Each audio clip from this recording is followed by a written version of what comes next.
Subscribe करें हमारे YouTube channel को और बेल आइकन को प्रेस करें हमारे लेटेस्ट वीडियोस को देखने के लिए।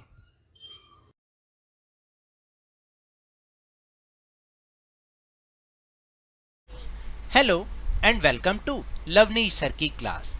आज की ये शिक्षा निदेशालय राष्ट्रीय राजधानी क्षेत्र दिल्ली की वर्कशीट नंबर 1 जो कि कक्षा 7वीं के विद्यार्थियों के लिए है। यह ली गई है सामाजिक विज्ञान के भूगोल विषय से और इसमें आज हम समझेंगे टॉपिक हमारा सौर मंडल।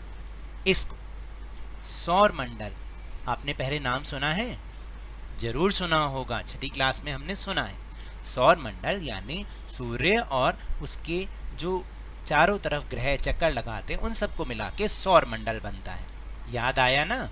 तो चलिए अब हम अपनी वर्कशीट शुरू करते हैं। बिना समय गवाए अपनी वर्कशीट को जल्दी से जल्दी शुरू करते हैं। नीचे दिए गए संकेत बिंदुओं की सहायता से खगोलीय पिंडों को पहचानकर उनके चित्रों के आगे नाम लिखिए।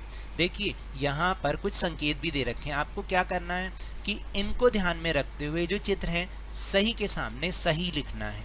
तो संकेत हैं तारा, चंद्रमा, ग्रह, उल्कापिंड, सूर्य और क्षुद्र ग्रह। तो अब हम इसको करते हैं और पहचान के लिखते हैं कि उसका नाम क्या है। तो देखिए सबसे पहले ये क्या है बताइए? ये है सूर्य। क्या है? सूर्य। फिर इसके बाद ये क्या है? तारा। उसके बाद ये क्या है? ये है चंद्रमा। उसके बाद ये क्या है? ये तो ग्रह हैं जो कि सूर्य के चारों ओर चक्कर लगाते हैं या नहीं? तो ये हैं ग्रह। और ये जो पृथ्वी की तरफ आते हुए नजर आ रहे हैं, कई बार आपने देखा होगा रात को आप कहते हैं टूटता तारा। वो टूटते तारे नहीं होते बल्कि वो होते हैं उल्कापिंड। ये उल्कापिंड होते हैं जो कि पृथ्वी के संपर्क आने पर एकदम जल जाते हैं और हमें ऐसा लगता है कि कोई चमकदार चीज टूट रही है। और ये क्या है? इनको जानते हैं? ये होते हैं क्षुद्र ग्रह। क्षुद्र ग्रह का मतलब होता है बड़ी बड़ी चट्टानें जो कि हमारे अंतरिक्ष में ग्रहों के साथ ही घूमती रहती हैं, परिक्रमा करते रहते हैं। तो इस तरीके से हमें ये सब लिखना है। तो देखा आपने कि सौर मंडल क्या होता है? सूर्य, 8 ग्रह, उपग्रह एवं अन्य खगोलीय पिंड जैसे उल्कापिंड और क्षुद्र ग्रह मिलकर सौर मंडल का निर्माण करते हैं। अब आपको पता चला सौर मंडल क्या होता है। अब आपको एक एक्टिविटी करनी है। सौर परिवार का एक चित्र बनाइए अथवा इंटरनेट से उसे अपनी उत्तर पुस्तिका में चिपकाइए। तो आपको क्या करना है? सौर परिवार का एक चित्र या तो बनाना है या इंटरनेट से आप उसको डाउनलोड कर सकते हैं और अपनी उत्तर पुस्तिका में उसे चिपकाना भी है। ये काम आपको खुद करना है। फिर इसके बाद है नीचे दिए गए संकेतों की सहायता से रिक्त स्थानों की पूर्ति कीजिए। आपके लिए यहाँ पर हिंट दे रखे हैं और आपको इनको ध्यान में रखते हुए अपने इन रिक्त स्थानों को पूरा करना है। जैसे सूर्य किसके केंद्र में स्थित है बताइए? सौर मंडल के।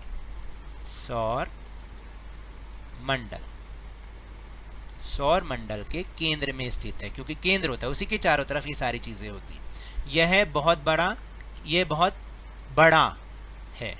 जो सूर्य है वो बहुत बड़ा है, यह बहुत बड़ा है एवं अत्यधिक गर्म गैसों से बना हुआ है। और ये बहुत ही गर्म गैसों से बना हुआ है। फिर आगे है सौर मंडल के लिए प्रकाश एवं ऊष्मा का एकमात्र स्रोत है। कौन है सौर मंडल के लिए प्रकाश और ऊष्मा का स्रोत? वो है सूर्य। सूर्य ही है जिससे हमें प्रकाश भी मिलता है और ऊष्मा भी मिलती है। फिर इसके पास अपनी ऊष्मा एवं प्रकाश नहीं होता। किसके पास अपनी ऊष्मा और प्रकाश नहीं होता? ग्रहों के पास। ग्रहों के पास ना तो अपनी ऊष्मा होती है और ना ही प्रकाश होता है। यह तारों से ऊष्मा एवं प्रकाश ग्रहण करते हैं। सूर्य भी एक क्या है? सूर्य एक तारा है। सौर मंडल के सभी डैश ग्रह एक निश्चित पथ पर सूर्य के चारों ओर चक्कर लगाते हैं। तो इसमें क्या आएगा बताइए? कि सूर्य के सभी आठों ग्रह, 8 ग्रह है ना, 8 ग्रह एक निश्चित पथ पर सूर्य के चक्कर लगाते हैं और इसे हम क्या कहते हैं, बताइए इसे क्या कहते हैं हम? यहाँ पर ऊपर लिखा है, इसे कक्षा कहते हैं, उसे हम कक्षा कहते हैं। फिर है क्षुद्र ग्रह डैश एवं डैश की कक्षाओं के मध्य पाए जाते हैं। किसकी कक्षाओं के? जो क्षुद्र ग्रह हैं वो ज़्यादातर मंगल एवं बृहस्पति, 2 ग्रह हैं ना हमारे ये बड़े बड़े, इन्हीं के बीच में क्षुद्र ग्रह, इनकी कक्षाओं के बीच में पाए जाते हैं। इस तरह से आपको इसको करना है। फिर इसके बाद है अपनी पृथ्वी के बारे में। पृथ्वी एक अद्भुत ग्रह, सौर परिवार में पृथ्वी पर ही जीवन संभव है। जीवन के अनुकूल परिस्थितियां संभवतः केवल पृथ्वी पर ही पाई जाती हैं। पृथ्वी ना तो अधिक गर्म है और ना ही अधिक ठंडी। वायु में जीवन के लिए आवश्यक गैसें जैसे ऑक्सीजन भी मौजूद है, ऐसा ही है ना। इन्हीं कारणों से पृथ्वी को सौर मंडल का सबसे अद्भुत ग्रह माना जाता है, क्योंकि यहाँ पर जीवन जीने के लिए अनुकूल परिस्थितियां हैं, पानी भी है और वायु भी है।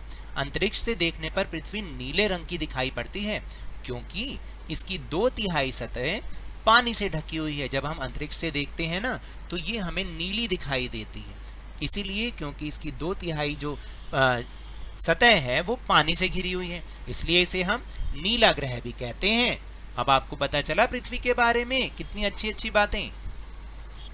तो चलिए अब एक और मिलान करने वाला प्रश्न। यहाँ पे ग्रह हैं और सामने उनकी इंफॉर्मेशन। बृहस्पति, बृहस्पति सूर्य से सबसे दूर है? नहीं। सूर्य के सबसे नज़दीक है? नहीं। हमारे सौरमंडल का सबसे बड़ा ग्रह? हाँ, बृहस्पति हमारे सौरमंडल का सबसे बड़ा ग्रह है। फिर है शुक्र। शुक्र क्या है? शुक्र को हम क्या कहते हैं? पृथ्वी का जुड़वा ग्रह, क्योंकि शुक्र बिल्कुल देखने में पृथ्वी जैसा ही लगता है, क्योंकि उसका जो आकार है, जो भी उसकी मेजरमेंट है वो पृथ्वी जैसी ही है। फिर है बुध।